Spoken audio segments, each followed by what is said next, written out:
So we're in the next video of Angie's cancer journey, which we don't know at this point because I haven't told you yet. So I am still in the hospital and get to see two different neurosurgeons. In the process, nobody wants to do surgery on a large tumor in a 39-year-old mother's brain in Boise, Idaho. So I end up eventually getting to see Dr. Lockhead, who is through St. Alphonsus.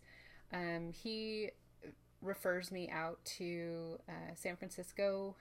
We ended up at Huntsman, but he wanted to do a biopsy, which was a blessing, because by the time I had my brain surgery, the brain surgeon already knew what the tumor looked like and the status of the tumor. So the biopsy was kind of a quick in and out procedure through ICU, where I had a very good IV ninja who didn't make anything hurt.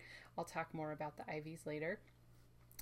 So from there, it was, and this is all happening in a very short amount of time while I'm trying to run my business, trying to deal with my mortality, and in the meantime, getting everything together for my personal life, like my will, my power of attorney, my wishes for if I die on the operating table, adding my husband to all my accounts, making sure my mom knows what's going on in the business, and hoping to God that I live through the surgery so I can at least get my business closed down and tell everybody what's going on. And it was a really interesting month because that was the time from my diagnosis, or, I was diagnosed right before Memorial Day. So it was really just 3 weeks before, and of those 3 weeks, I had a biopsy and I was in ICU, and then I had to travel to Huntsman. So Huntsman, by the way, is in Salt Lake City, Utah, which Kevin Coleman, my husband, decided on. And I thank God for that because Dr. Jansen was amazing.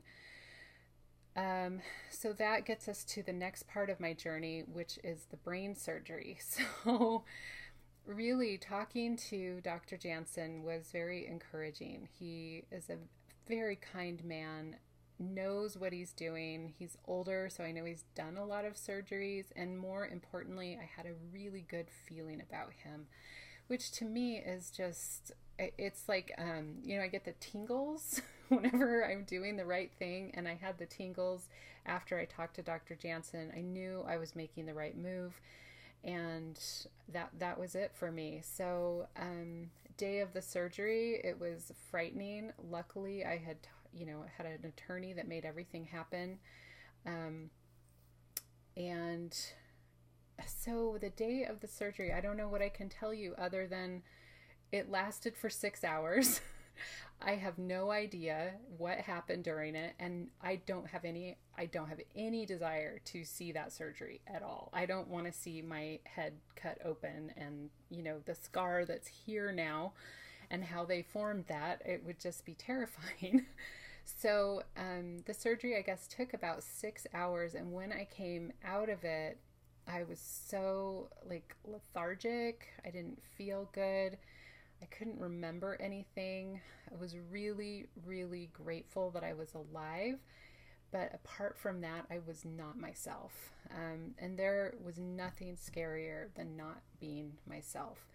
I was very grateful I had taken the time to update my website, to update the memberships, to get everything that I could done before the surgery because my mental capacity was gone. I couldn't cook a grilled cheese sandwich. I couldn't look at a spreadsheet and make sense of it.